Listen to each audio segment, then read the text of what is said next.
Welcome to Go a Little Mad, a horror movie podcast. My name is Jason, and I love scary movies. I'm Briana, and I don't. And this week we watched Sleepaway Camp. Yeah, I feel like this is a movie. If you know this movie, if you've watched this movie, you're part of a community. A random person on the street probably doesn't know this movie, but if you're like a horror fan or, you know, somebody deep in like the LGBTQ like cinema sphere, I feel like this is a movie you know, but otherwise maybe not. Yeah, that's what I'm gathering from what I've seen and read. It's iconic though. It's absolutely iconic. I mean, it's not a good movie, but it's iconic. Spoiler alert, not a good movie. Well, I guess let's kind of get into our introductory thoughts then. So I'll start with what the fuck? Yeah, that's the appropriate reaction. I think that's the reaction everyone has the first time they watch it. And I think that's the reaction they were going for. And you had told me that there was a twist, and you very specifically didn't want me to Google anything, which I never do anything because I know there's twists and things in scary movies. And then you told me that it's problematic, but wow. Yeah, well, sometimes you do like those teasers for like, we're watching this tonight. So I didn't know like how deep you go in your research when you do that. So I just didn't want it ruined because again, it's not a good movie. And 40 years later, that twist maybe is problematic, but it's still shocking and it still really adds the experience to see that for the first time. I can't imagine how my first viewing would have gone if I knew. It definitely has your average like run of the mill. This is from the 80s problematic stuff, but then a whole other level added onto it. I mean, even some of the other stuff like, you know, the teenage counselor going on a date with like a 60-year-old man. Yeah. You know, and she was the instinct. She was like, "Oh, what about that dinner you promised me?" Did you ever see Revenge of the Nerds? No. They basically rape a girl, and they're like the cool. good guys. Yeah, they're in Halloween costumes. Christ. They're in Halloween costumes, and they bring this girl into like a fun house, and like in costume, she thinks it's her boyfriend, and he has sex with her. Oh. And like these are the good guys. These are the people you're rooting for. Yay. Yeah. Well, that's the 80s. I don't remember what my original point was, because that is really bad. You're right. Well, I've gathered there's been plenty of discourse specifically around the idea of, is this transphobic and is it okay to like it? But I listened to a podcast today, actually, the Horror Queers podcast. I discovered this in my research. They're associated with bloodydisgusting.com. They have like a whole podcast network. Yeah, absolutely. So they recently covered this movie at the beginning of August, and they discuss it from an LGBTQ perspective. Wait, like this August, like this month? Yeah. What a coincidence. I know. That's crazy. Yeah. Okay.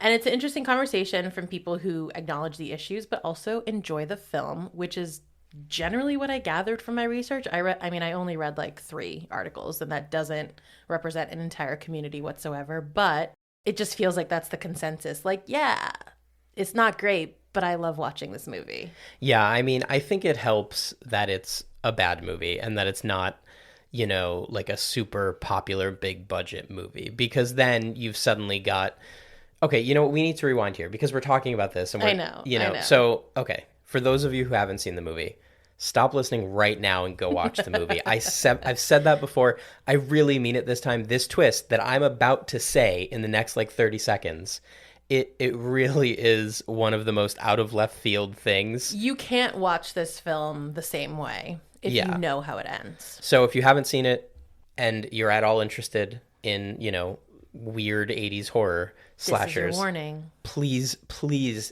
pause this and go listen. Or go watch, I mean. Okay.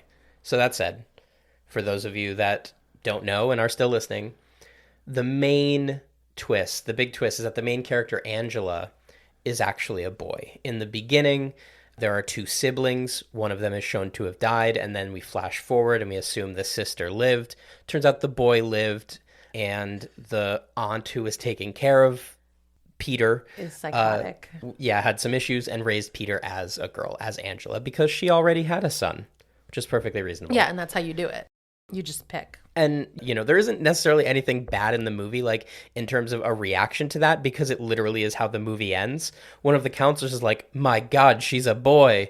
And then the movie ends. So at least it's not like, the end of Psycho, where they kind of talk about how Norman's in a psych ward because he dressed up as his mom and not because he killed all those people. Yeah. And that's almost the danger in it, is that it leaves you alone with your thoughts to decide, what do I think about what just happened? And I think the ending is uncomfortable, not because of what the twist is, but because of how they do the twist, which I'll talk about when we talk about the ending. But another kind of like introductory thought is, I have never seen Friday the 13th, obviously, right? But it gave me Friday the 13th vibes. I know Friday the 13th takes place at a camp, right? Yeah, yes. And I just was like, this is what we're watching here. And I wasn't sure which came out first, but Friday the 13th did come out first. Yes, it did. Now, are you familiar with Friday the 13th, the quote-unquote twist at the end of that? No. It's interesting because you don't remember it from our Scream episode. They talk about it in Scream. That'll be interesting when we cover that movie. Anyhow, yeah, they're very similar. It's summer camp, teens, frisky and being penalized for being frisky. Question, are the shorts as short as they are in Friday the 13th? I don't think they made longer shorts until 1990. So, that's got to be a yes. Though that's my other reaction, is so many very short shorts. That one counselor, the older gentleman who's like seems to be the second in charge of the camp. I can't remember his name right now. I don't know almost anyone's name. I got a good grasp of most of the names, but you see his dick like 8 times. Oh, yeah. Yeah. A bunch of times. Just really great short shorts. That's another reason to watch this movie, if you want to see some penis.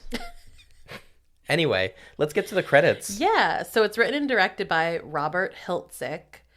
And there's a lot of people in this film because it's focusing on kids at a camp, but I have just 4 kind of main characters. Starring Felissa Rose as Angela, Jonathan Tiersten as Ricky, Karen Fields as Judy, and Christopher Collett as Paul. 2 notes on that. First, Ricky, fantastic. That I cannot believe he's not a well-known actor because he crushed it in this movie. Yeah. Okay.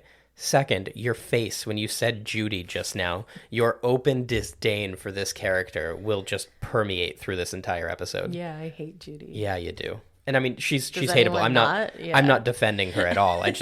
You're really invested in it. Mm-hmm. Our summary is, after a tragic beach accident, Angela moves in with her insane aunt and pleasant cousin, Ricky.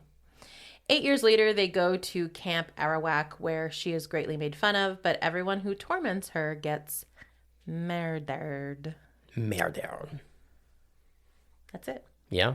That's the movie. Yeah, and despite the fact that it's everyone who torments her getting murdered, you don't suspect her as the killer until the end. No. In fact, I thought the aunt before I thought her. You did. You said the aunt out loud. I've got that in my notes somewhere. I was just delighted. I thought maybe you might pick up on it, like partway through. And I was just so thrilled that you were just throwing stuff out there and not even coming close. What did people think of this film?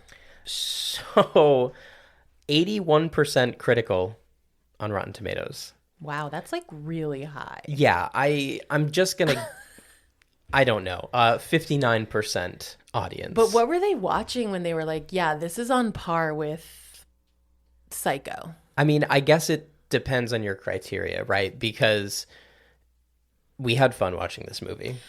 My problem, I'm really bad with camp. I don't understand camp until someone tells me it is camp. Do you mean like art or like summer camp? Both. Okay. Never been to summer camp, but I mean art. I'm just saying, given the topic at hand. Yes. Yeah. I have this somewhere in my notes too, that I'm just like, is this bad acting, bad writing, bad movie, or is it camp, or is it both? I don't know. It can definitely be both. It can be unintentional. That doesn't make it any less great. Can you be intentionally camp? Oh, absolutely. I feel like you need to know what you're doing. Did you ever see the old Batman series with Adam West? No. There you go. We should watch it. So camp is an audience decision? We decide it's camp? Yeah. Yeah. You know what? I'm going to go ahead and say yes. Okay. Yeah. All right. Because it's, it's all, taste is subjective, right? So. Yeah. Yeah. And what flesh wounds did you find for us? So there isn't a ton out there, which is kind of surprising. We talked about this a little bit just before we recorded. Yeah, I thought there would be a ridiculous amount of fun little facts about this movie. Yeah, not a lot. Yeah. I've got a couple that I kind of peppered through in, but like they wouldn't be as interesting right now. They'll be better in the moment. But I've got a couple little fun casting tidbits, one that I think you'll appreciate especially. I know what you're going to tell me. God damn it. I had a whole bit about this. Go on. Wait, which one? Because I've got 2 casting tidbits. Do you have 2? No. Who's yours? It's about Judy. Okay, yeah. So that's the first one. Jane Krakowski was originally cast to play Judy, but it fell through because Krakowski thought Judy's death was too brutal. Yeah, not wrong. Yeah, no, not wrong at all. This movie might have a bigger following or be more well-known if it had literally anybody recognizable today in it, you know, but... I mean, or what would have happened to Jane Krakowski if she had done this role? That's because a good point. Kim Fields has done nothing since this role. That's a good point. And I also think you would have hated it because, right, you hate Jane Krakowski. I do, but I understand camp when it's Jane Krakowski. And honestly, if... I've only seen her in 2 things, 30 Rock and Kimmy Schmidt. And for those of you that don't know, Briana hates 30 Rock completely irrationally because it used to beat out The Office for Emmys all the time. That's part of it. The other part is because I don't like Tina Fey on that show at all, or Alec Baldwin, or Tracy Morgan, or Jane Krakowski. They're all bad. And that's because that show is over the top. It's probably camp, right? So is Kimmy Schmidt. I barely liked the Kimmy Schmidt show, but like I watched it. Over the top. The character of Judy is over the top. The way she delivers her lines, like she's on a soap opera, is so fucking annoying. It's great. Jane Krakowski would have been perfect for that role. It's great. So I'm actually really excited about this second little casting tidbit that I can't believe you didn't know, and it's completely meaningless, but it's going to thrill you. Okay. In the beginning of the movie, you've got the 2 children. You've got Angela and you've got Peter. And then... I do know this. Damn it. Okay, go on. And through the movie, you follow Angela. Yeah. At the end, you find out it's not Angela you're following, it's really Peter. Yeah. But young Peter in the beginning is played by an actor named Maximo Gianfranco Sorrentino, who is the older brother of Mike the Situation Sorrentino. Which I never really watched Jersey Shore, which I know makes me a bad millennial. Wow. But you were obviously. Yeah, it's t-shirt time. The cabs are here. Yeah, let's go. I had a whole thing. I was going to quiz you on it. I don't understand why you make me do this segment if you have everything I have every single episode. We go over this every time. I'm not talking about it again. Exactly. We go over it every time. But yeah, that is what I have. Got a couple little things throughout that I'm sure Briana will say before me. Well, I have no touch points for this film. I never even heard of it whatsoever. So what about you? So I saw this film when I was younger, you know, not like much younger. I was late teens, maybe somewhere between 16, 19, like old enough to see it, but still young enough to get it from Blockbuster. Oh, wow. But yeah, I saw it once. Did you know what you were seeing? Like, did you know anything about it going into it? I just heard it was like a classic 80s slasher. Oh, okay. I mean, I remember the twist, obviously. Like, I remember being like, oh, that's so cool. But I didn't really remember much else from the movie because, I mean, it's not memorable. Yeah. Other than the twist. I'm sorry if this is one of your favorite movies. It's not a good movie. It's not, but... I think people who say who love the movie know it's not a good movie, though. Yeah, that's part of it. Yeah. That's part of camp, right? Right. I'm getting it. So wait, am I supposed to, when I give my score later, am I supposed to give it ironically? I don't know. Okay. I didn't. I didn't either. But if we're going just on like, you know, so bad it's good territory, this is like a 12 out of 10. Yeah, well, you've done that before. Yeah. Okay, you ready to get into the film? Yeah, let's do it. We've talked so much already. So I was initially shocked by the R rating. I don't really know what I was expecting. I think I kind of thought this wasn't going to be... I didn't think it was going to be a slasher. Because, again, you told me not to look anything up. You told me nothing about it. So I didn't even think it was going to be a slasher.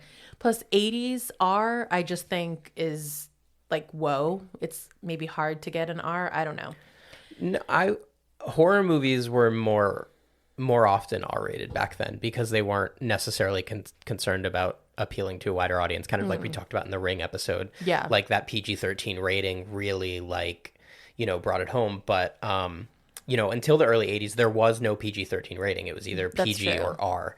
Oh, that's true. So, yeah. Well, I read that Hiltzik was afraid that they were going to get like an NC-17 or X rating. Yeah, I think maybe it was Judy's death or somebody. There was a scene that was cut because of the rating. I think the MPA wouldn't allow it. or something like that. Yeah, it was like a shot of her dead body. Yeah. That's what it was, yeah.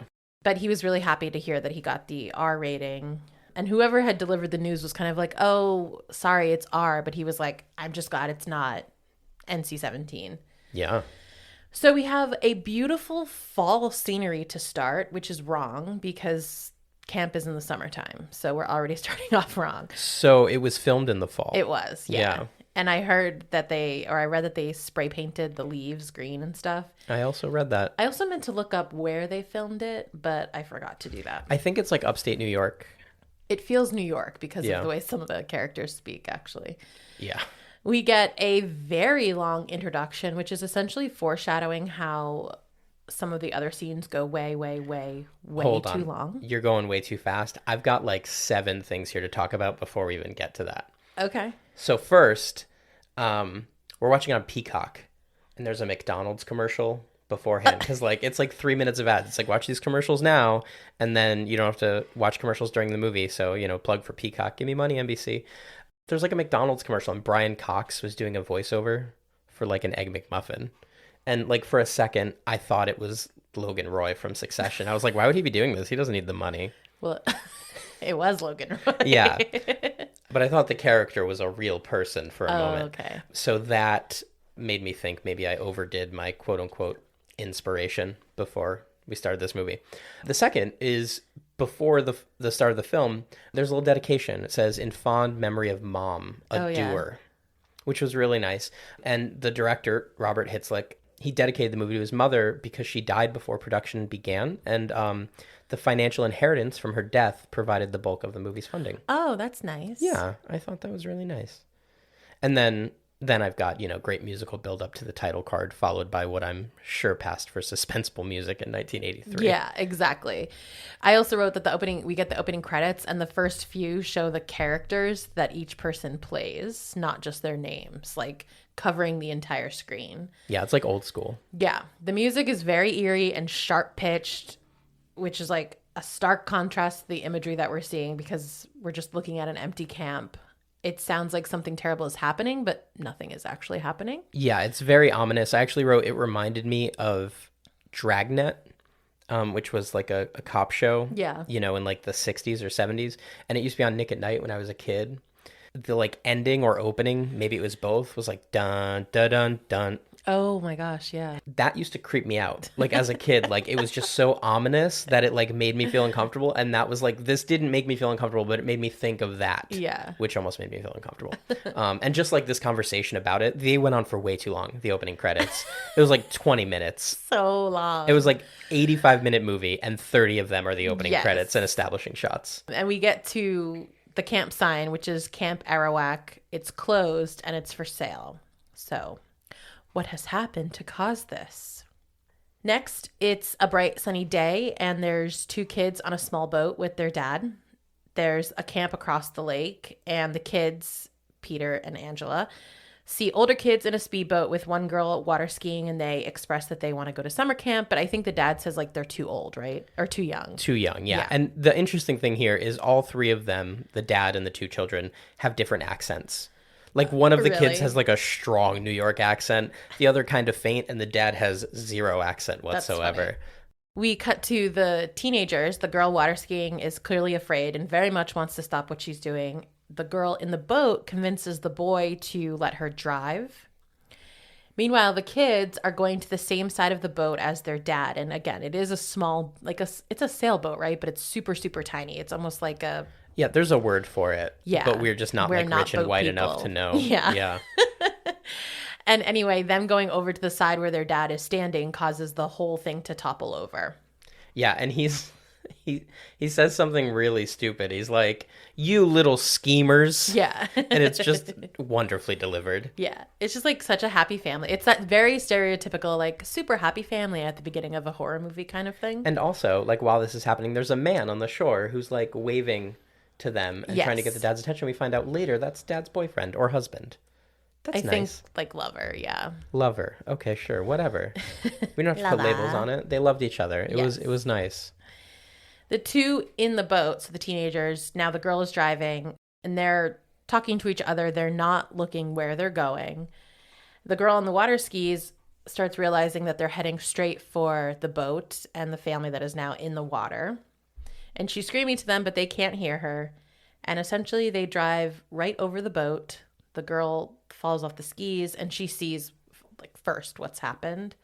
The dad like kind of sees them as they're approaching and he starts like flailing and yelling, like doing absolutely nothing to help. He's just like, oh no. It felt like from the camera view that they had time to get out of the way. It felt like the scene with the steamroller from Austin Powers where the guy's just standing in front of it screaming, no, and the steamroller's just slowly coming towards him. He has plenty of time to get out of the way. The girl off the water skis, now in the water, is just screaming uncontrollably. We see the dad's floating body. He's dead, as well as a child is seemingly floating dead.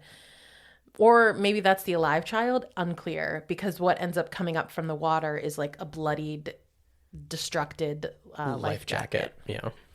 The man on the beach, I did not catch his name, but he's just kind of silently staring like, oh my God. Yeah, I don't know if they do say his name because on that podcast I listened to, they said it, but I didn't write it down. Gotcha. Also makes me wonder, why didn't he get custody of the child? Probably because they weren't married. Yeah. That's ridiculous. That's why marriage laws are important. Yeah. Cut to 8 years later, a beautiful white house. A woman, just like Mary Poppins kind of, is calling her children downstairs. She reminds me of like a very deranged Disney character. Like she's very happy, but there's something fucked up. I wrote here, she talks like every drag queen I've ever met. She's very theatric. She's like, I packed you some goodies for your ride up to camp. Wasn't that nice of me? And that's, you might think that I'm exaggerating. That was actually an incredible impression. I'm proud of myself. And we don't know why she's like this. No one ever tells us. And it is the biggest mystery that I will take to my grave. Vinny Mancuso of Collider.com, in an article about this movie, described her as, quote, Johnny Depp's Willy Wonka on unhealthy amounts of cocaine. That's it. Yeah. That's it. Really right hit the nail on the head. The kids are Ricky and Angela. So this is Angela's aunt who took her in after the accident. Angela, we surmise now that Angela is the one who survived. And they're off to summer camp. The kids are not responding to this woman as though she is weird, and it's baffling to me. Like, she is the absolute fucking weirdest.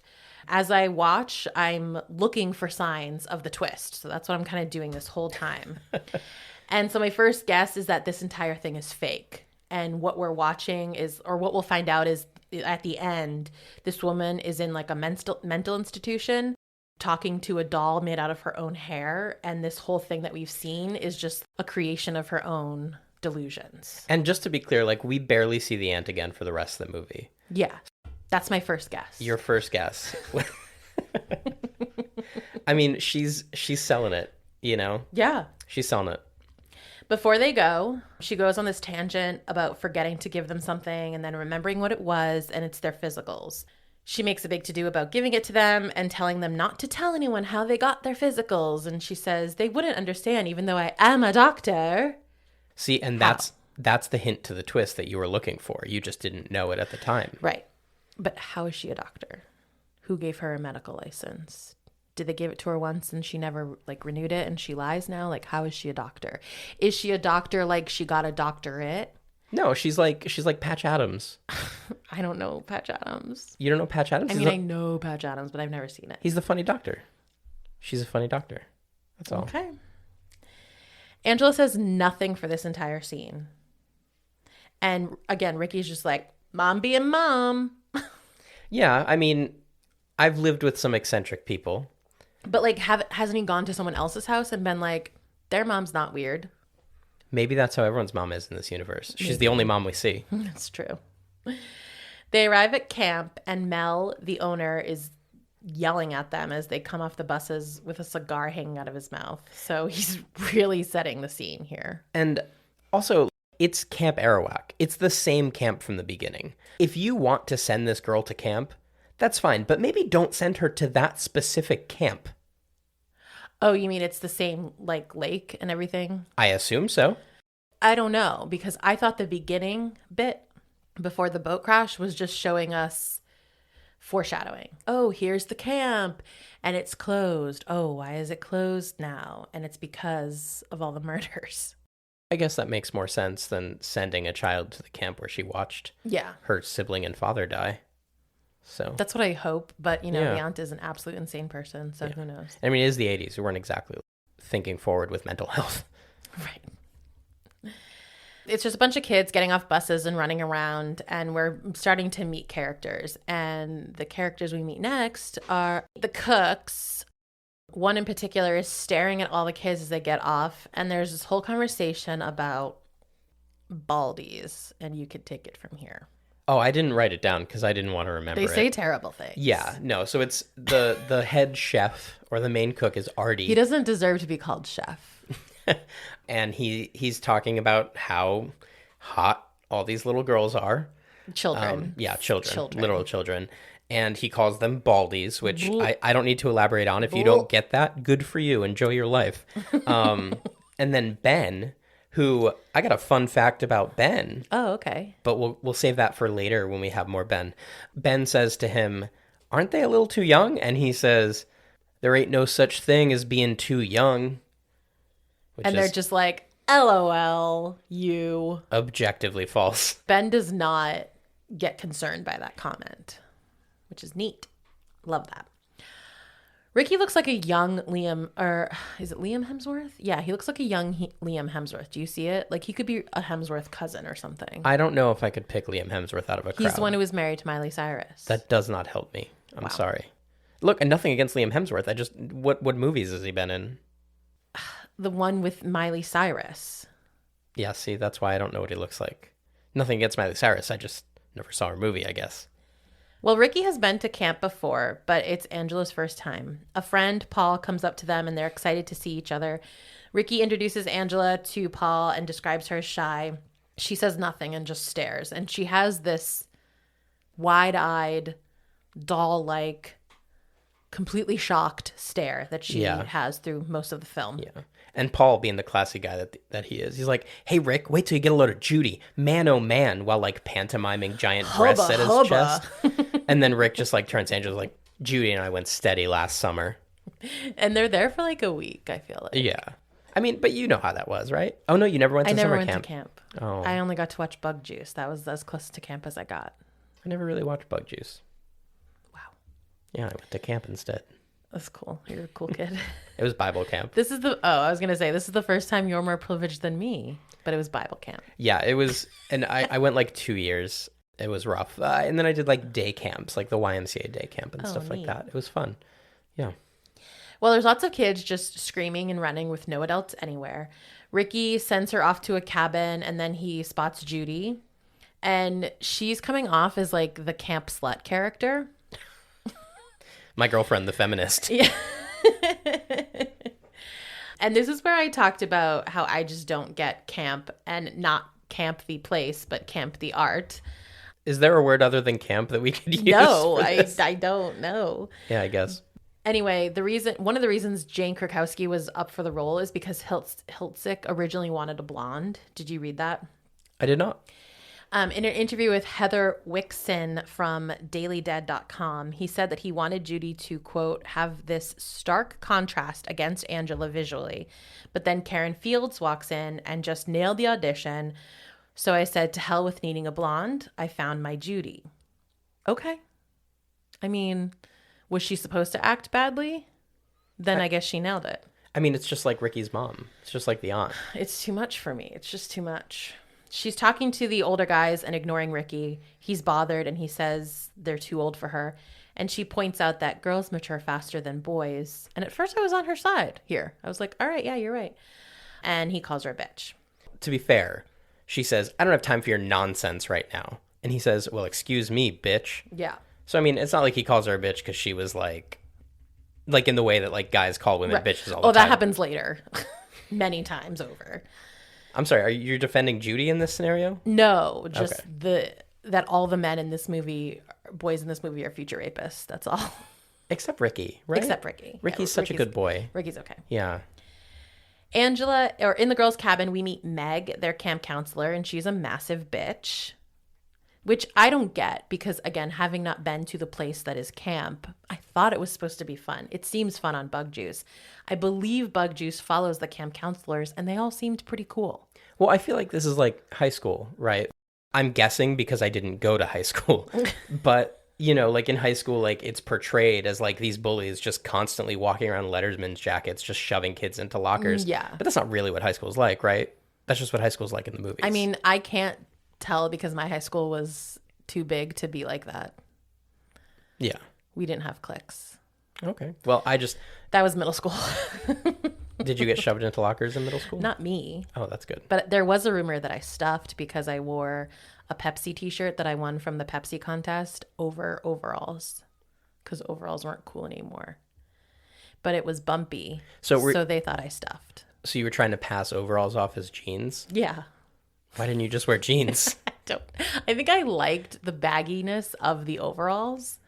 So that's why I wore those. It was before I got my Jenko jeans, probably. So I'm sorry. I'm just really stuck on this. Did you wear a shirt under the overalls as well?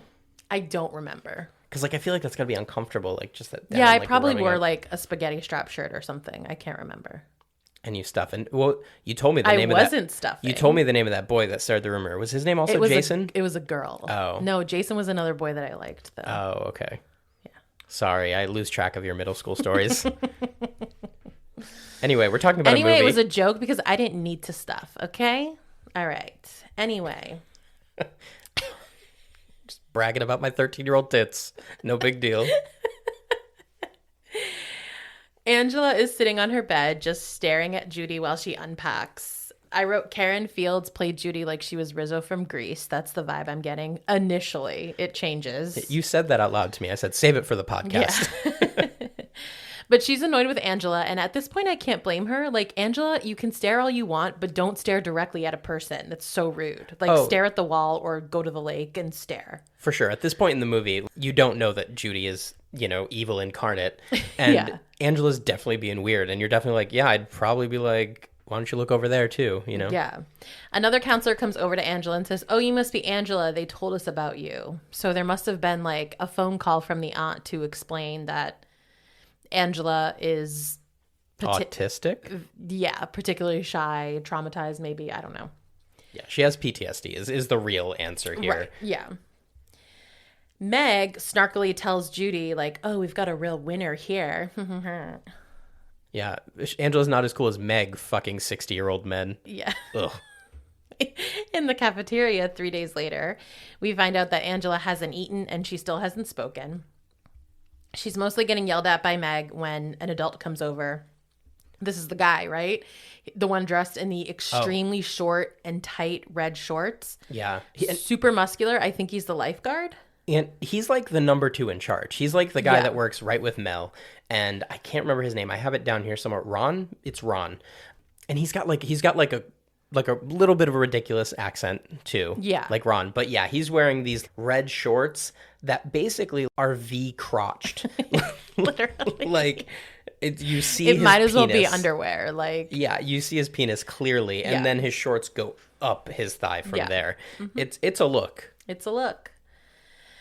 He's very sweet, and he offers to bring her to the kitchen to see if she can find something that she likes to eat. And I'm thinking this is nice. And that's actually a good point. I'm going to say Ron is also, I would say, a guy in this story. Yeah, we can save him. Yeah, he's really nice. Yeah, Ron and Ricky are okay. Yeah, the 2 R's. Yeah. If his name is Ron, if we're sure. I'm 90% sure it's Ron. Okay. I think, like I said, I think this is nice until I realize that he's bringing her to the pedophile kitchen. Yeah. Yeah, as soon as you see Artie, you're like, oh, no. I didn't even need to see him. I knew it was happening. I was like, no. When he arrives in the kitchen with Angela, a phone call comes in conveniently for him. So she is left alone with the pedophile cook. And he's like, oh, do you want to go to the walk-in? A lot of times kids find snacks in the walk-in. So they go to the walk-in. And anyone who's ever worked in a restaurant knows that only 2 things happen in the walk-in. Makeouts and crying. I'm just kidding. I hope it's just crying. I've never made out in the walk-in. Someone has, I'm sure. I've cried in the walk-in, though. Daily. Out in the cafeteria, Ricky comes over to check on her and tells Meg to like leave her alone, that she's just quiet. And Meg says if she were any quieter, she'd be dead, which is just a great line. In the walk-in, the pedophile cook accosts her, calling her a sweet little cupcake. I noted that too. I was like, what a creepy phrase. Right. He is very good. Whoever wrote him is, well, the writer, Hiltzik, very good at creating creepy lines for a pedophile. And I mean, I guess we have to give credit to the actor too. The actor does a great job. Delivery. Yeah. And he starts unbuckling his pants. She is trying to like back away, and Ricky comes in just in time to kind of save the day. The cook grabs him though and like shoves him against the shelves and threatens him. But ultimately they run off through the kitchen past Mel. As the cook comes out, Mel's like, what the fuck? And the cook just says, oh, I guess I scared him. While buckling his Yeah, belt. I'm like, he's still actively buckling his pants. First of all, why does it take you so long to buckle your pants, bro? And also do that in the walk-in if you don't want to get caught. But I guess maybe it just doesn't matter because Mel's kind of a pedophile too. Yeah, for sure. And I read that they had to do a lot of takes for this scene, and Ricky actually had like marks on his back from being slammed up against the shelf so many times. I also read that she wasn't, because she's only 13. Yeah. And that she wasn't actually in the scene while he was unbuckling his pants. That's great. Yeah. That's like, I feel like ahead of its time, maybe. Well, I mean, they protected the Shining kid too, so. Yeah, that's a great point. Yeah. That's a great point. Yeah, so one thing when I was reading and doing a little research about this movie is that they do use a lot of actual kids. Yeah. Which most horror movies around this time, if not all other horror movies around this time, didn't, because labor laws were such that like these kids could only work so many hours in a day. So it was easier to just get a 20-year-old to play a 16-year-old or whatever. But they used actual kids for this, and it's great that they were protecting them too. Yeah. And also at this point, this is when I was like, Artie is definitely the first person to die. Yeah. Like, as soon as that starts going down, I'm like, victim number one right there. Yeah, I very quickly picked up on the idea that this is not going to be just like a random killing slasher movie. It's a revenge film. Later, Pedo Cook is boiling water in the biggest pot I have ever seen. It is hilariously large, but I guess, is it real? Like, is that a real size pot? He has to cook for a lot of people, so... I mean, he has to stand on a chair to access this pot. Yeah, and he's not a short guy either. No. He's boiling water because he's got all this corn to boil. And he ends up alone in the kitchen, but someone is watching him. And he stands on the chair to check if it's boiling, and it's not. So he goes to pour in some salt, but the container is empty. So he gets back down, goes to the walk-in probably to get some salt. And in that time, the person comes in and like hides behind a table that's directly behind the chair. I'm sorry. I was going to let it go a lot longer before I talked again, but you don't keep salt in the walk-in. That's in dry storage. Oh, I'm sorry. I don't even know what the walk-in means. I figured that meant pantry. No, it's the freezer or cooler. Oh, it's a refrigerator. It didn't look like a freezer when they were in there. They were in a freezer or a cooler. Yeah. Well, I've never worked in a restaurant. #privilege. So whoever's watching him is now hiding directly behind a table. He climbs back on the chair and finds the water is now boiling. Whoever is watching him starts walking toward him, causing the camera to zoom in on this man's ass. Quote unquote ass. He gets pushed. And so he grabs onto a shelf, leaning on it. And he sees who it is. And he's like, oh, come on, kid. You could have killed me. And I think he expects the kid to help, like this was just an accident. But instead, the kid ends up pushing the leg of the chair, I think. They show it so close up, I can't really tell what they're doing. Causing him to topple over, and the giant vat of boiling water falls on him. Now, I am greatly paraphrasing what happens here. This took a very long time. It was a long time of zooming in on the leg of the chair and a hand doing something to it, and also him balancing and saying, no, no, help me. And I feel like he could have just stepped down from the chair. Oh, 100% he could have. But that's why you kept getting those really close-up shots to give you a picture of what's happening, because if they showed you the entire shot, it would just be a man standing on a chair, grabbing a shelf, going, oh, no. Exactly. Yeah. So he is now covered in boiling water. And he is screaming. Screaming for also a very, very long time. So long. Almost as long as the opening credits. Like, between, like, when he falls and then, like, as the paramedics are taking him away, full-throated screaming the entire time. I don't even know if he stopped for a breath. No. Whoever did it is gone, and the other cook comes in looking horrified. And we see the pedophile's face, and it is not as disgusting as I expected it to be, but it is pretty nasty. Did not like it. Not the worst kill of the movie, but I did not like it. And actually, he's not dead. No, he lives, as far as we know. Right. The doctor or the cop who comes in, he says that he's in an immense amount of pain, especially his face, and they're not sure how his eyes will be, which is an important thing to say because, again, he did not die, but he saw who did it. So if he gets his sight, he can just be like, it was that kid. Sure, but I feel like that's a bit of a hole because he also knows who that kid is. He could be like, it was that girl I tried to rape. Like, it was that girl. Yeah, but he doesn't know her name. Right, but he could just say it was the girl that Ron brought in here. Ron? The counselor. Oh, yeah. Yeah, you're right. Yeah. Well, screw the whole movie then. Yeah.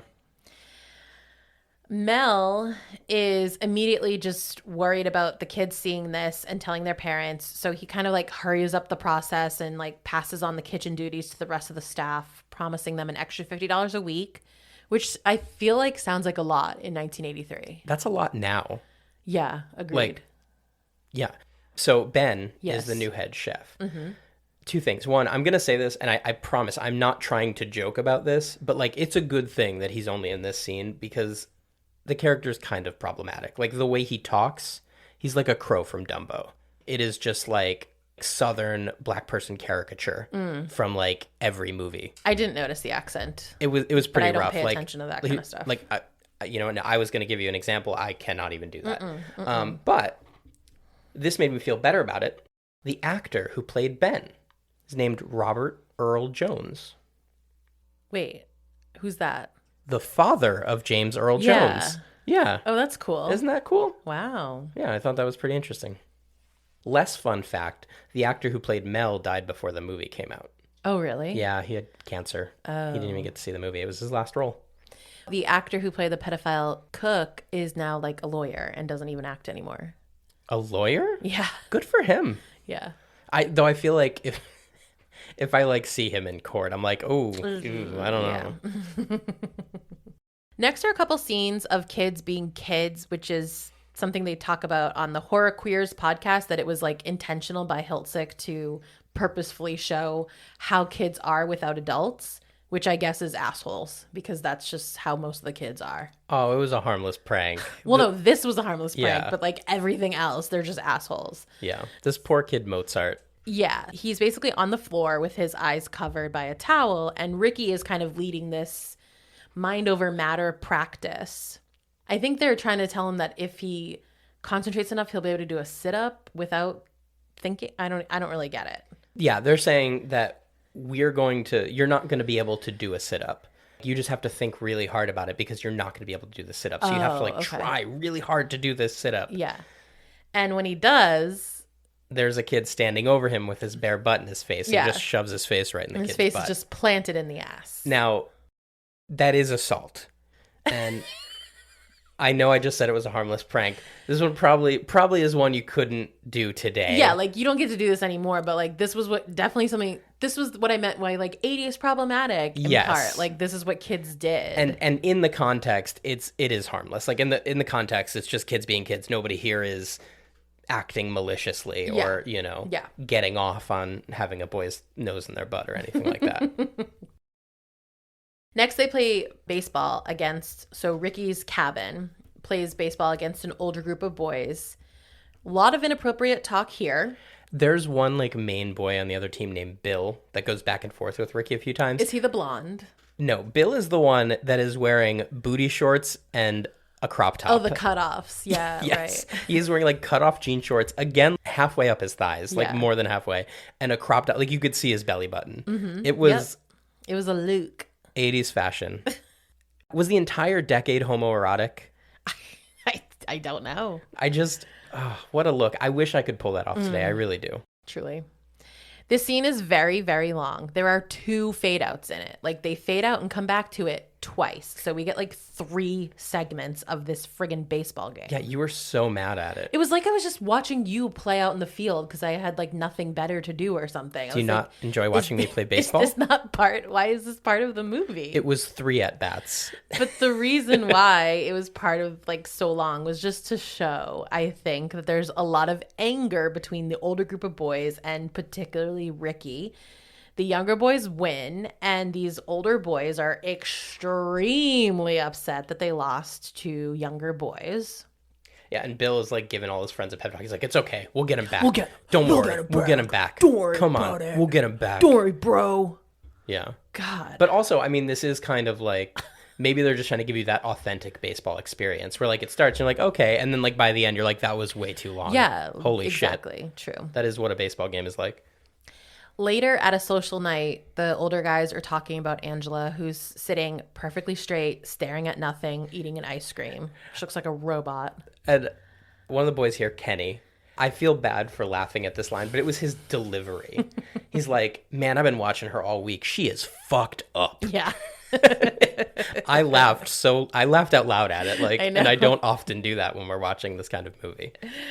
They start talking about, I don't know, daring each other to ask her out or something, I think. Yeah. I felt triggered. I hated it. To go over to her, and so Kenny and another one. Kenny and Mike.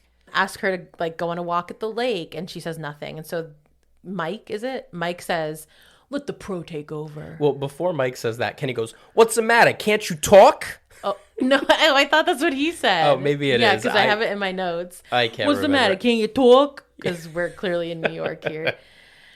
Yes, so they become enraged by her silent rejection. They cannot handle it. And, you know, it's a good thing that women don't have to deal with that today. Yeah, I'm so glad that things have changed. Yeah. This is crazy. We're in a new world. Ricky comes over again to protect her, and so they start physically fighting. A whole slew of boys join in, while Angela just sits there and stares. One thing I cannot believe you didn't mention is when Ricky walks in. He is wearing a Converse All-Stars t-shirt and a giant fucking cowboy hat. Oh, the cowboy hat. I literally was like, why is he wearing that? You were so upset. Is it going to be part of the movie? No. He's just wearing that for fun. He just looked It's like a fantastic. 10-gallon hat. Yeah, it was a good hat. And again, just like a Converse t-shirt. It wasn't part of an outfit. In a suitcase. It's the 80s, man. Such a big I love hat. the 80s. The fight gets broken up by Ricky's camp counselor, who also, I think we could save him. He seems like a nice guy. Ricky's camp counselor. Oh, yes. Slater, the Slater lookalike. But isn't he also the one who like left those kids in the woods later? No. Oh, that's not him? No, Okay. because he doesn't wear glasses, and the one You're who right. did that wears glasses. Yeah, sorry. These are all generic looking men to me. Yeah. Paul approaches Angela and sweetly reintroduces himself, and he explains that he knows her backstory and he's sorry about it.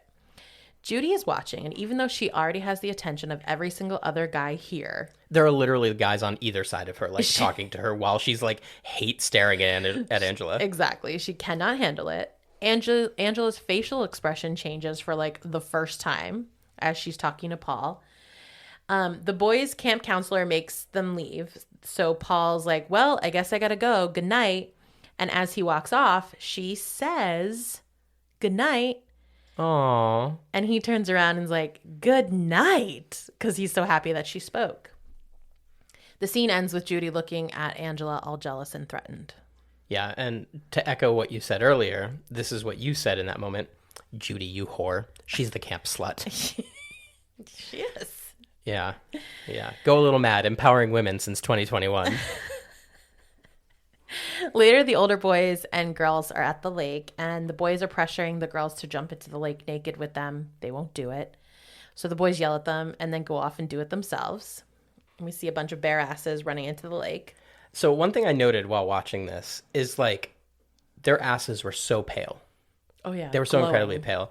And it really just made me think, like, when's the last time you saw like somebody naked from behind in a movie and they had a tan line? Oh, you never see tan lines, but they are tan. Right. But you never see tan lines. Right. Which is completely unrealistic. Well, what about any movie today is realistic, especially pertaining to a body? I'm just saying, I feel like that's one of those like body standard things that Hollywood has warped our perception of, because like it's perfectly normal to have tan lines because, yes, some people go tanning, but it's not something everybody does. And you're not laying out in your backyard with your, wang out to get a tan. Yet every time Ryan Reynolds takes off his pants, one tone perfect, top to bottom. Yeah. I'm thinking Ryan Phillippe and Cruel Intentions right now. Perfectly tan. All the Ryans. Well sculpted. Any Ryan you want. That's fine.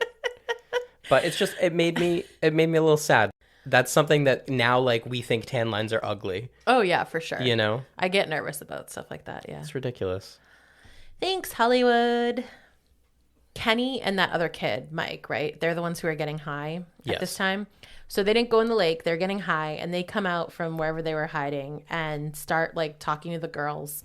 They want them to go for a walk or into the lake or something, and the girls say no, but you can ask Leslie later when she comes down. Like, I don't know who the fuck Leslie is, but they think that's funny for some reason. Kenny gets in a canoe with Leslie, and he says something about snapping turtles coming out at night, because it's nighttime now. And water snakes. And water snakes to scare her before he tips over the canoe.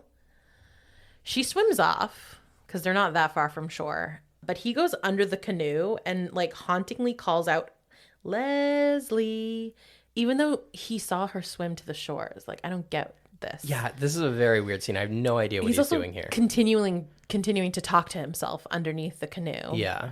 Until someone with short dark hair pops up from under the water.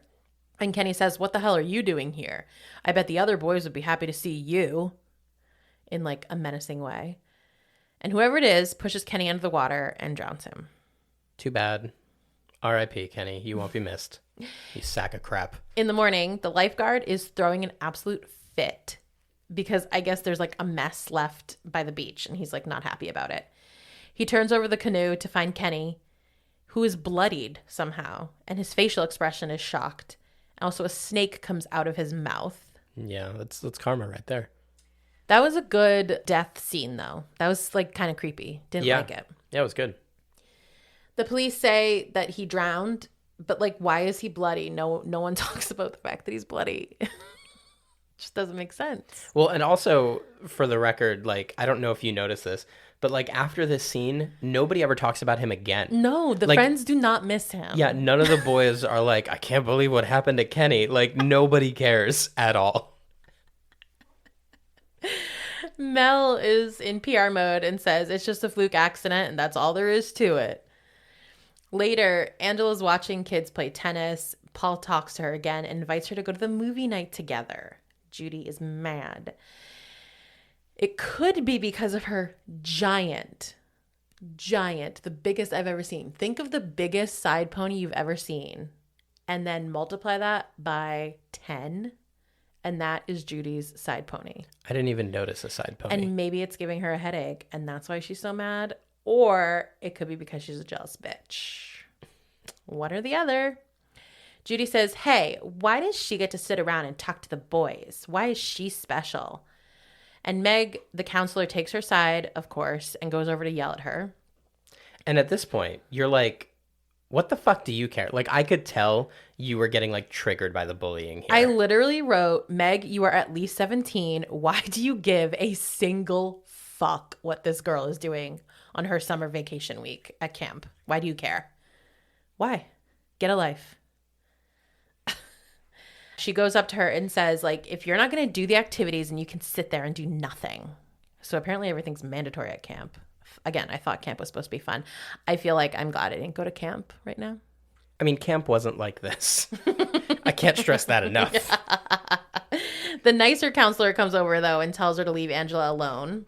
Next, they're coming out of the movie night, and Paul and Angela are holding hands. Cute. He walks her back to her cabin, and then Ricky tries to get Judy to do the same, but she's just transfixed on Angela and Paul. Paul takes Angela to the side of the house, and he kisses her. She is stiff as a board. She looks dead when he kisses her. He asks for another after she tries to leave, and she agrees, but she does not kiss him. No, and these are very quick kisses. Like, these are pecks. Yeah. Like, Tom Brady kisses his sons more than Paul kissed Angela. Oh, my God. But yes, it is not even, it's a peck, but she does not pucker her lips or anything. Like, not at it's all. Nothing.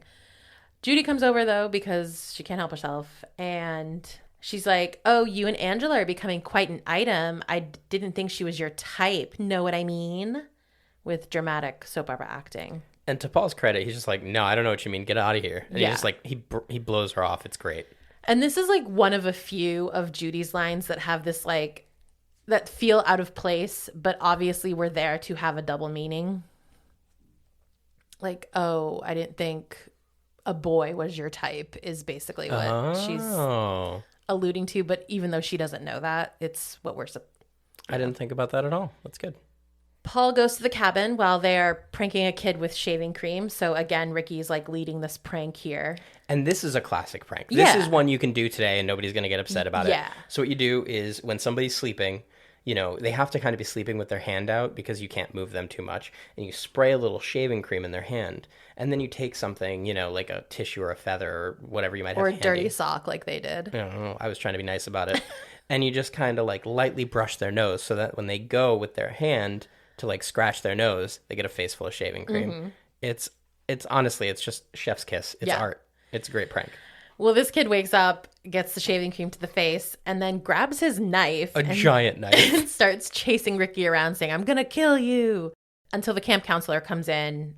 This is like, what the hell are you guys doing? Takes the knife, but he doesn't do anything with it other than stuff it into like his own stuff. Yeah, so, I think they're like porn mags. Yeah. Yeah. So I think that's to show us that there's a knife here because a knife gets used later, and it is the same knife, I believe. It is, yeah. That anyone can easily retrieve. So later, Paul sneaks up on Angela, covering her eyes, telling her to guess who. This is like the next day or something. And I thought this was pretty cute. But you were like, Paul, you're such a creep. Oh, well, I didn't know what was happening. I didn't know how her response was going to be first, but she was happy. So they were just having like a playful moment because she started saying silly things that obviously it wasn't. But Judy comes around again to bother everyone, and Paul sends her off this time, but she once again tattles to Meg, who then comes stomping over. I wrote, at this point, I know this is a revenge film, and I am on board with her eventual murder.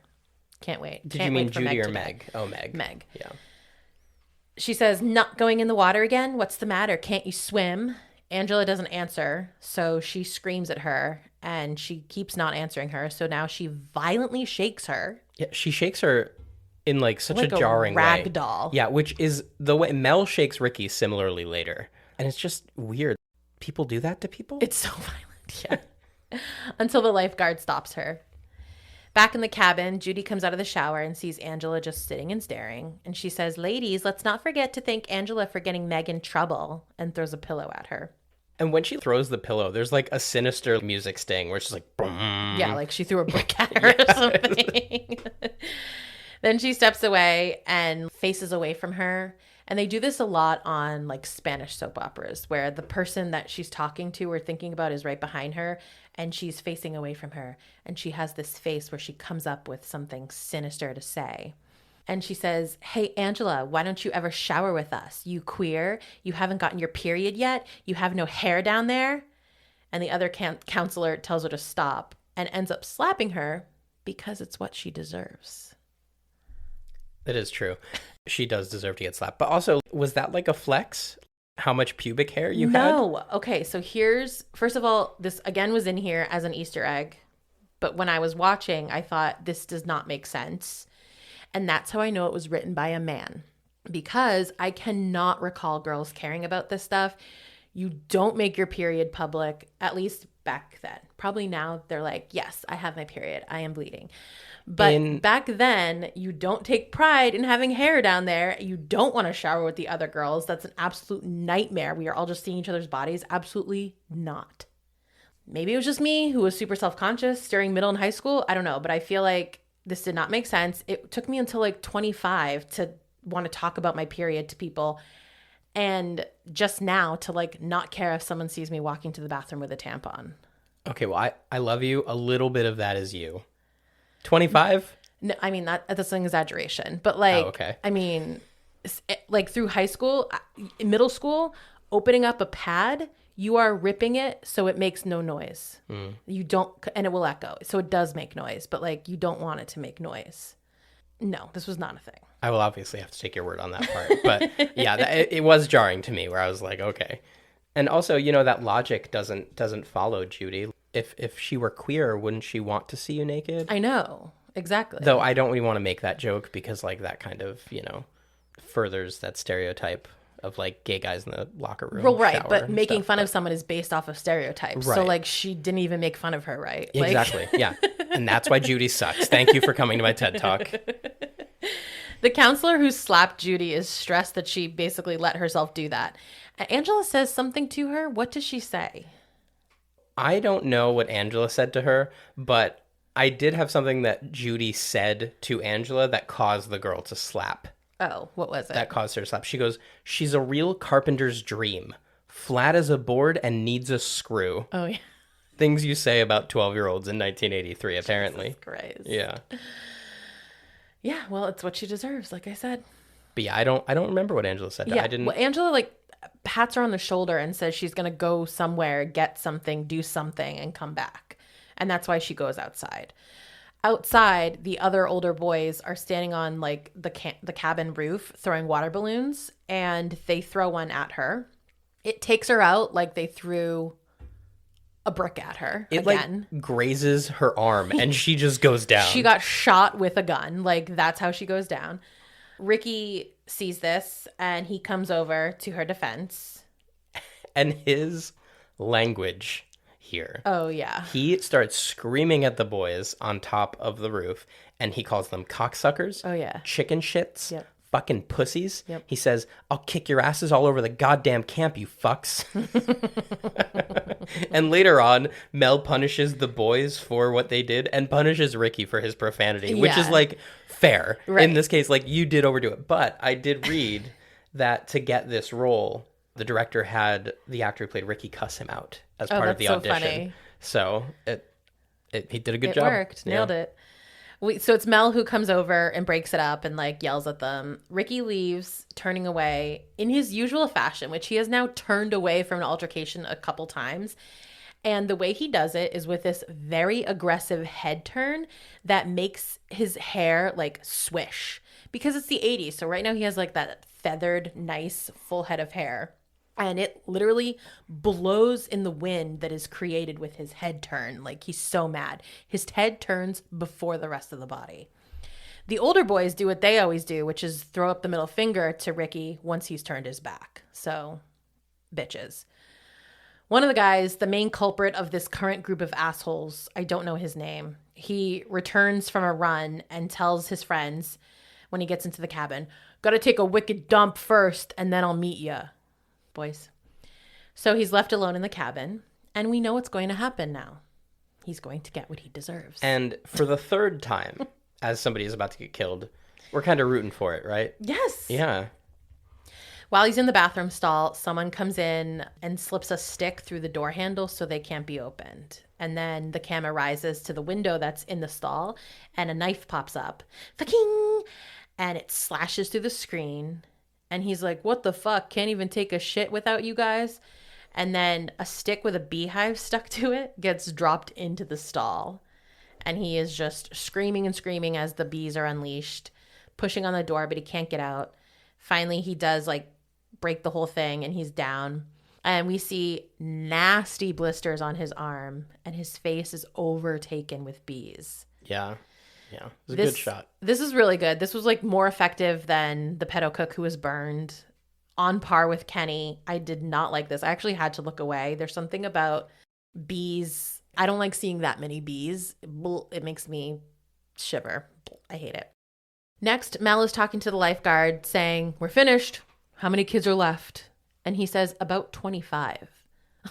So it's like, only 2 kids have died.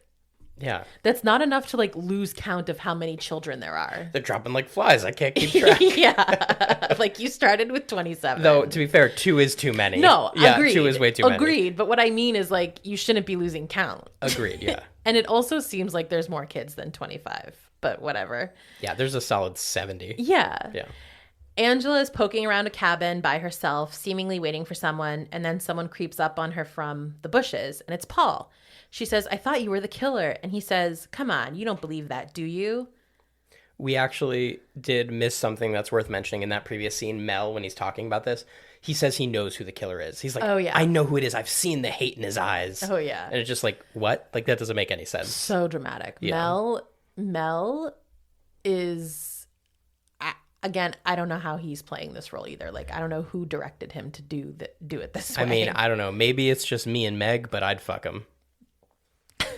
It is just you and Meg. Yeah. But anyway, Paul, like 3 people have actually died. So it's not something that's not happening. It's not a lore. It's 3 people are dead, but whatever. He takes her to the lake and they're kissing and she kind of runs off and he gets her, but it's playful. Then they lay down and are making out and he tries to unbutton her shirt.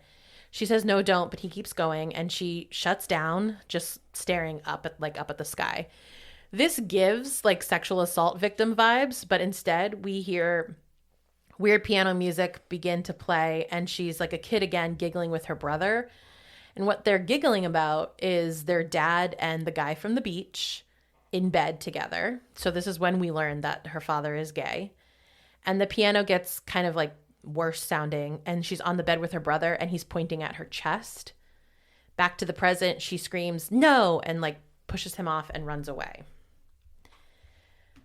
This was like a strange and to me unnecessary scene.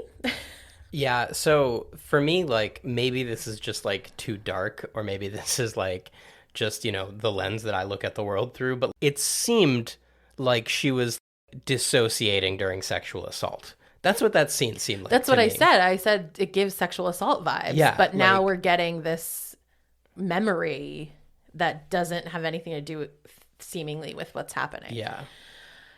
I feel like maybe the director was going for showing us he is her with the Peter pointing to Angela thing. I don't know. Sometimes, go ahead. Well, I was going to say, and this is something that I have given no thought to and just popped into my brain, but maybe it's conflicting feelings for, quote, Angela, who is really Peter, thinking about kissing another boy. So that makes him think about his father kissing a boy. Right. But there's like a negative association with that because she's laughing at what she's seeing. Yeah. So I wrote here, I was like, I don't think the ending is necessarily directly saying anything good or bad about trans people, but I feel like this is saying something bad about gay people. Like, we have kids pointing and laughing, and they shouldn't be watching, and regardless of whether it's heterosexual or homosexual, but it gives off this vibe of like it's inappropriate and also funny. Well, so when I was watching it, like, I didn't see it as them like pointing and laughing. Like, I saw it as like kids giggling in the way that they'd giggle when their parents are being playful, I guess. You know, and that's, I mean, and I'm not saying you're wrong. I'm not saying I'm right. That's just how I saw it. And we'll never know because the director like doesn't talk about anything in this film. Next, they're playing Capture the Flag. Paul is trying to talk to Angela because he doesn't get why she's mad since he didn't do anything too bad, according to him. And she apologizes, saying that she just wasn't ready. Like, I'm sorry I didn't let you rape me. Yeah. So he tries to touch her again, and she's like, please don't. But he gets mad. This is when I wrote that the entire camp is full of future rapists. Judy sees her opportunity, though, and comes over. Just let me correct that. Current rapists. Right, yeah. He comes over, or Judy comes over, while Ricky tries to convince Angela to play the game. And Ricky takes Angela into the woods. His plan is to sneak up on wherever the flag is. They'll split, come up on it from each side, and whoever's guarding it won't be able to catch them both. And as they're approaching it separately, they come up on Paul and Judy making out. I mean, they made fast work of this. It did not take them very long to walk through the woods. No, and Judy's like, they're kissing, and then it like breaks. She's like, that wasn't so bad, was it? Yeah. And then Paul's like, I guess not. And then they start kissing again. Yeah. I assume Judy is next to die, and I am excited for it. Yeah, you actually said, I can't wait for her to die. It's going to be great. Angela is sitting watching the lake, and Paul apologizes again. He says he doesn't know what happened. She just wouldn't leave him alone and begs her for another chance. You mean she tried to be physical with you and you said no and she kept going and that made you uncomfortable, Paul? I know. That's weird. Judy comes over again to ruin it, making fun of her for forgiving him, especially after Paul called her a prude. And Paul looks at Judy and then runs off because he's now been caught being an asshole again. Yeah, I was on Team Paul for the first half of the movie, but now fuck him. Yeah. Meanwhile, Mel is talking to Ricky, asking him how his week is going. He's like, oh yeah, it's good. I just wish there were more guys to get a baseball team together. And Mel is just staring at him saying like, yeah, sure. It's too bad so many had to leave. Like, what the fuck? At the same time, Meg comes over, picks up Angela, and basically throws her into the lake. Ricky sees this and tries to go help, but Mel stops him, saying that he always goes to her protection. He's grabbing him, saying that he saw him. He knows he was there. You're always protecting her. That's why you're killing everyone, is basically what he's getting at. Yeah. The lifeguard pulls Angela out of the water while Meg just laughs and laughs and laughs. And the lifeguard delivers the best line of the movie. What does he say? Where he goes, "You're a real peckerhead. You know that, Meg?" Oh, yeah. Facts. Love it. That night, all the counselors are together hearing their schedule. Meg is rewarded with a night off for some reason. So this is when she goes up to Mel, who is like 70 years old, and says, so that dinner you promised me, 9:30? Again, just to clarify, Meg, almost definitely not even 18. Yeah. Mel died before this movie came out. And she is about it. She just goes up and she's like, that dinner you promised me, let's do it tonight. Yeah. And then she like goes to shower as if she needs to be clean for him. Now, did you notice at the social night when Ricky came in with the hat? At some point, we saw Meg standing there with another counselor, and Mel came in. And did you see the way Meg reacted? No. She reacted like Bugs Bunny with heart in his eyes. Oh. Yeah. And I was like, what is that? I have to go back and watch that. And I was like, okay. But no interaction happened. So I was like, okay. And now we understand because he's already promised her a dinner. Yeah. It's creepy. When Meg gets back to the cabin, there's a line for the shower. So she goes over to the empty cabin next door to take a shower. She like asked, don't suppose any of you would let me shower next? And they all just like turn back and look at her. It's like, well, maybe if you weren't a total bitch, they would have helped you out. And then you wouldn't die. Angela watches her leave. And while she's showering, she leans against the wall and gets stabbed in the back. Yeah, so you see like somebody stick a knife through like metal. Yeah, I mean metal. Yeah, the outer wall of the shower. Yeah. And it just like goes into Meg's back and just goes drags down. Just a clear cut right down her spine. Yeah. I mean, definitely a child could do that. That doesn't require excessive force. It's a fucking sharp knife. And there's just like blood coming out of the metal wall. And I immediately was like, oh, Psycho. Like, this is an homage to Psycho for sure. Yeah. A hand pops in to rinse off the knife, albeit poorly. Like, there's still blood all over the knife. The hand also touches the faucet. So if we have any kind of DNA that we could do, the killer is screwed. It's a very tan hand, which is giving Ricky vibes. So I'm feeling like, is the killer actually Ricky, even though he's so sweet? Another counselor was assigned to go camping with a younger group, which seems insane since there's a killer on the loose.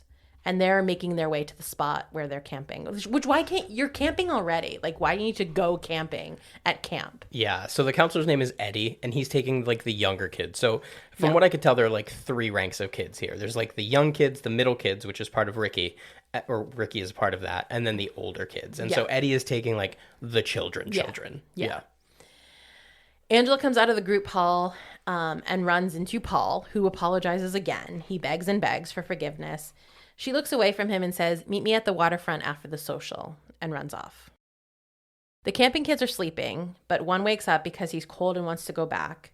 Another says the same. After some convincing, he walks them to the car.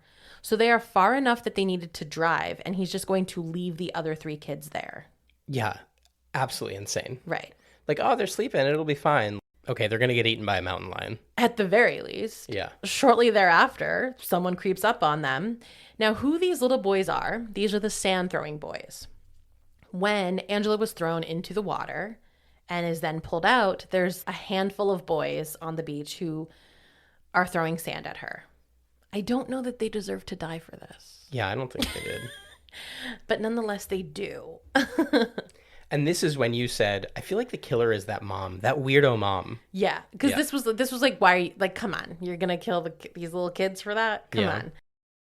Later, Judy is kissing a boy alone in the cabin, and Mel comes in looking for Meg. So the boy like quickly hid under the bed. Judy is yelling at this boy. She's like, do you have to kiss so wet? I know. Yeah. She's such a bitch. Maybe a queen for getting what she wants, though. I mean, explain your needs. Say your needs. You can't get what you want if you don't say what you need. That's very true. She says the last time she saw Meg was when she went next door to take a shower. And he goes into the cabin, and her body quite literally falls out of the shower. Like, what timing? He overacts. This is egregious, the overacting. And he's like, oh, God, not you, Meg. Ugh. And then he dramatically says, it's him. He did it to get back at me. Yeah, I just assumed like Mel was on coke or something because he's like so paranoid. Yeah. Julie is in her bunk again. The kissing boy left, and she's curling her hair in the dark. And someone knocks and comes in. She can't tell who it is, so she says, whoever it is, don't turn on the light or else they'll know, like, we're here. And in this part, you were like, who is that? Yeah. And you said, it's the brother. And then I looked at you and you're like, the dead one, it's a joke. Yeah. And so I like played it off. I was dumb. I was like, oh, from the beginning? And you were like, yeah. And then we just went back to watching the movie. Which is so funny. Delighted. It made me so happy. Well, and the reason I said that was because it's so clearly a boy. And it looks like Ricky, but it also doesn't look like Ricky. So the reason for this and why the hand earlier looked like Ricky's is because it was. In both instances, it's Ricky, and it's because Felicia's mom didn't want her doing any of the actual killing scenes because she was so young. So they used Ricky as a stand-in. And according to IMDb, he used a wig for this scene. This has led to people thinking that both of them were the killers. But apparently in the next movie, because there's 3 other Sleepaway Camp movies, Ricky is like never mentioned again. So it's firm that the only killer is Angela. On the queer horror podcast that I listened to, it's also suggested that maybe it wasn't as obvious back in the 80s, lighting, and maybe they like fixed it up for viewing today. And so now you can very clearly see Ricky's face. Versus maybe in the original premiere you couldn't. Oh, yeah. I mean, resolution is so much higher now than it was then. You couldn't see the detail that you can see today, for sure. So it's a very confusing scene because you're like, that's Ricky, but his hair looks weird. It's so weird. So once the person gets close to her, she's like, oh, it's you. What do you want? She gets punched, which apparently knocks her out. But then she's also like whimpering pathetically. This is a very weird death scene. The killer covers her face with a pillow, and the next bit we see only in shadows. The curling iron gets picked up and lowered, and then we hear her screaming, and we see her hands go up, shaking until it all stops. I had a feeling what was happening, but like I wasn't sure, but I did Google it to confirm that she was killed by a curling iron being inserted. That's what I thought too. That's so I'm going to read for you my note, word for word. That definitely went up her vag, right? Maybe butt. Probably vagina. Yeah. But like also I feel like that wouldn't kill you, but whatever. We don't need to talk about it anymore. I mean, it would make you want to die. For sure. So. No doubt. No diggity. The other counselor returns to the campsite, and upon seeing the camping counselor returns to the campsite, and upon seeing the bloodied sleeping bags, vomits. It's one of those like 80s vomits where they put their hand to their mouth and it's that white liquid that you see on like SNL and everything. Yeah, it's great. It's disgusting. Ricky arrives at the end of the social and runs in just quickly to grab some snacks, specifically candy. And as he's walking back, a phone rings somewhere else, but we hear the person answer it. It's the lifeguard. He's basically getting the report from the camping counselor that all those kids are dead. At the same time, Ricky is grabbed by Mel, who drags him into the woods and beats on his body repeatedly. So he starts with open-handed slaps. Yeah. He's like open-handed slapping him. And then as he's on the ground, he like converts to like a monkey, just like beating him with both fists. Chest. It's interesting to watch. Until he goes quiet, so we kind of assume that perhaps Ricky is dead. And he's like, I got him, just like I promised Meg. I got him. Like Meg was his wife of 45 years that he needed to seek vengeance for. I mean, to be fair, how many 17-year-old girls are like willing and True. like eager to get in bed with him. That is a once in a lifetime thing that he missed out on. He hears something in the woods and he's like, wait, I gotta get away. And he comes out of the woods into the archery field where he's like, wait a minute, it can't be you. It can't be. And I am delivering the lines just as well as he did. I would like for you to know this. I would say you're putting too much effort in. You're acting. And Mel's life ends with an arrow to the throat. Which, like, I don't know. Have you ever fired a bow? I have. It's incredibly difficult. Incredibly. Like, you can't just... This killer is skilled, particularly for never having been to summer camp before. Yeah. Skilled. Yeah. Cops come again. All the counselors get together, but I think they realize that some kids are missing. So a couple of them go off to look for the missing kids. Yeah, I think Angela and Paul. Yeah. Yeah. Paul is waiting for Angela by the water. She appears and says, let's go swimming. The cop finds a candy bar in the woods, and it quickly, very quickly, leads him to Ricky, who's not dead. Yay. They carry him out of the woods, and as they're doing that, they're screaming from a cabin. So a girl found Meg's body. The cop comes out from there like he's never seen a dead body before. And also... Yes. He has the worst fake mustache in the history of cinema. I've ever seen. Apparently, the actor who played the cop shaved his mustache off partway through filming. Yes. What? Like, who gave him the go-ahead? Yeah. You know, the director was a college student at the time, so maybe they just, like, didn't say... Maybe he just didn't know yet to, like, do all the things. Like, by the way, your character has a mustache, so you can't shave your mustache. Yeah. Do you know, was the cop an actor? Do you know? Because I know, like, the EMTs... I don't know. The EMTs in the movie were, like, actual EMTs from the town that they filmed in. Yeah. I know. I think he was an actor. I don't think he was a real cop. I'm just saying maybe he was just like, oh, gotta shave this mustache today. Like, yeah. I don't know. But... Two counselors are together looking for kids, and they hear this faint singing, but his flashlight isn't working. And as they get closer to the lake, they see Angela. She's sitting up with Paul, cradled in her lap. They're both naked. Back to a memory. She's at the house with her crazy aunt. She's talking to her, and this is just after the accident because her entire head is bandaged. And the aunt is just going on and on about how she's always dreamed about having a little girl just like you. Oh, how about Angela? That would be a lovely name. Oh, how nice it would be to have a girl. And one of the first things she says is, I always wanted a little girl until my husband left. I thought she said her husband died. Maybe that's what she said. And now it's okay. But, like, wasn't her name already Angela?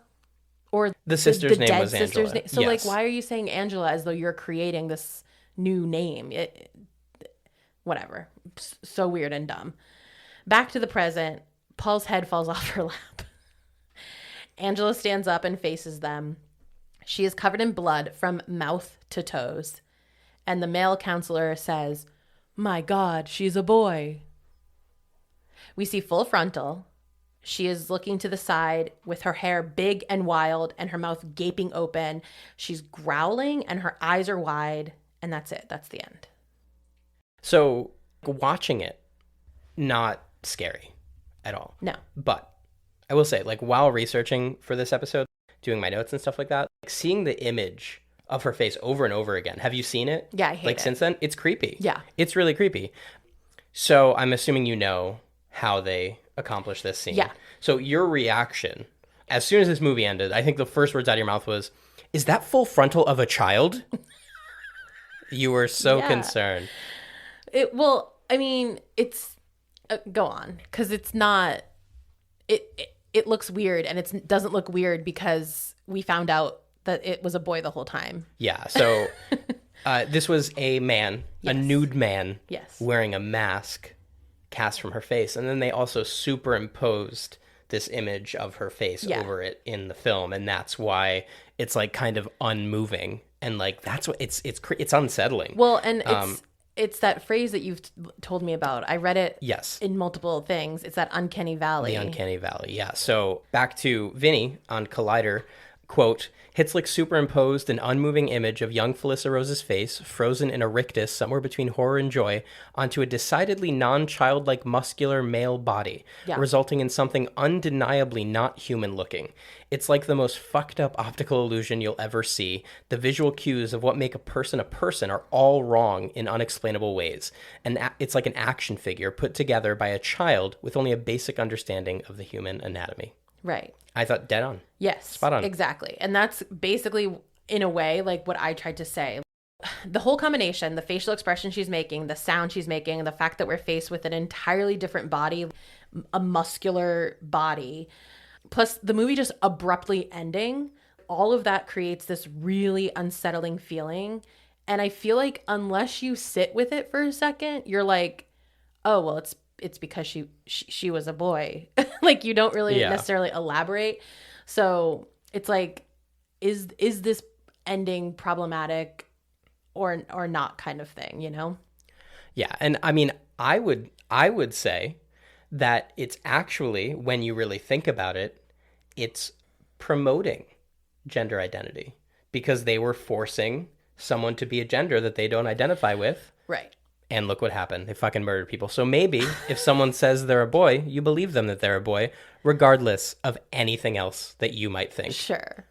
It's just that that's not what the director was trying to do. So it's this whole other thing of like, well, what were you trying to do? Well, accidental allies are still allies. Maybe nothing. Maybe you weren't an ally and we're just trying our best to make something good out of this, you know?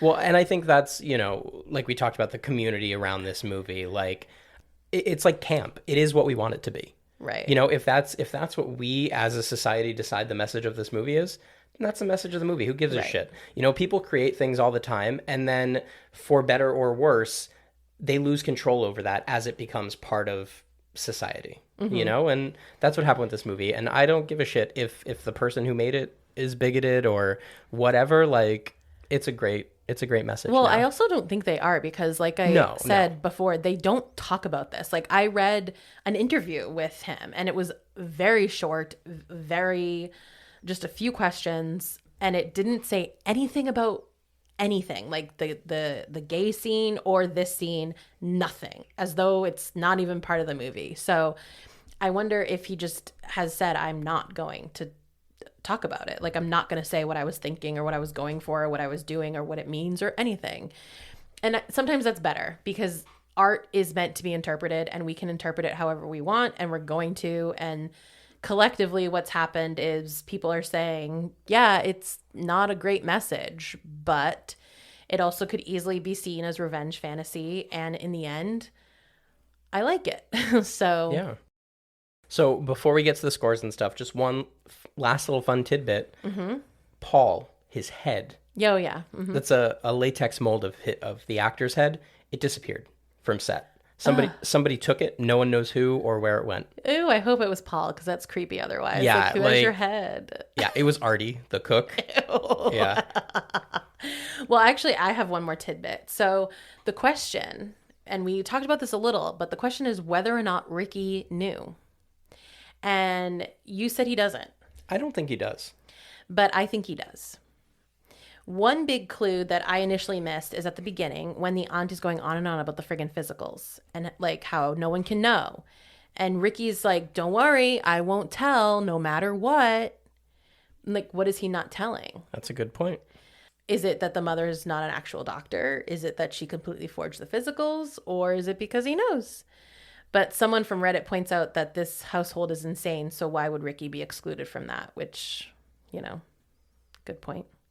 Also, in the next Sleepaway Camp, whatever this is called, the Angela character is fully trans. Because right now, they're not really a trans character. They're, like, forced to be a gender that they maybe don't want. But later, they do actually make the full transition. Interesting. Okay. All right, so let's talk about our scores. Yeah. What was your jump score? 0. I don't think there were any jump scares, were there? I jumped once, and I don't remember why or what, but I gave it a 1. Okay, see, I actually wrote down, I don't remember you jumping at all. And I can't even remember what it was. You jump all the time, even when there isn't like a jump. I know. So, yeah, all right, 1, 0, it's all the same. Nightlight.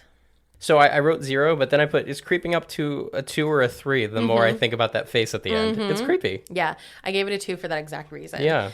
The couple dead body faces that did creep, especially the bees one, that really unsettled me. And just Angela's face at the end. Every time I saw it when I was Googling stuff, I was like, come on, use a different image. Like, I did not like to see her face. You should put it on the Instagram. I will. Okay. Yeah. What was your horror buff score? So I wrote a 6 here. Okay. And that's a choice. It's iconic, right? Because of like the twist. And there are some good kills. You know what I mean? Like if you're into slashers, there are some inventive kills, you know. But overall, it's kind of incoherent. You know, like it's fun in the way that bad movies can be fun, and it gets points for that. And it gets points for that twist, which is, whether it's problematic or not aside, is a good twist. You don't see it coming at all. You do not see it coming. And it also, it's not super quote unquote realistic, but it's plausible. Like that is, there are serial killers whose parents tried to raise them as girls, you know? And like, so it's something that's so out of left field, but also believable. It's up from like a 2 to a 6 because of that. Like, it's a good twist. It's a great twist. It's a 6, but talking about it has been fun. Watching it was fun. Like, I'm giving it a 6 objectively, but this is a fun movie and I'd watch it again. Absolutely 100%. Yeah. Well, my Scaredy Cat score is a 3. Again, for pretty much the same reasons of the Nightlight. I wanted to amp it up a little bit for official scare. But Neophyte is 2. As we have said, I didn't go to summer camp and I don't get camp art. So boom, boom. I don't get it. No camp and no camp. All right. Okay. Our next movie is one I've never heard of, and it's called Dead Silence. Hell yeah. It's, I believe it might be one of those PG-13 ones from like the 2010s, but cool. It's a fun movie. I saw it in the theater and I actually watched it somewhat recently, maybe a year or so ago, on like a vacation. I was just watching a bunch of scary movies, and that was one of them. You know, again, not a great movie, but it's a good movie. It's a fun movie. That said, please, you know, if you're listening, you got suggestions, you got a movie you want to hear us talk about, send us a message. You know, we've had one person request a movie so far, and it was super fun to do. We kind of have the next few months planned out, but 1, we're very flexible, and 2, you know, there's only a finite number of movies that I've been exposed to. So we are always, always, always looking for suggestions, requests, what have you. Throw them to our inbox, please. Our inbox? What are you, 45? 35, thank you. Well, thanks for listening to Go Wait, I'm sorry. What do I call it?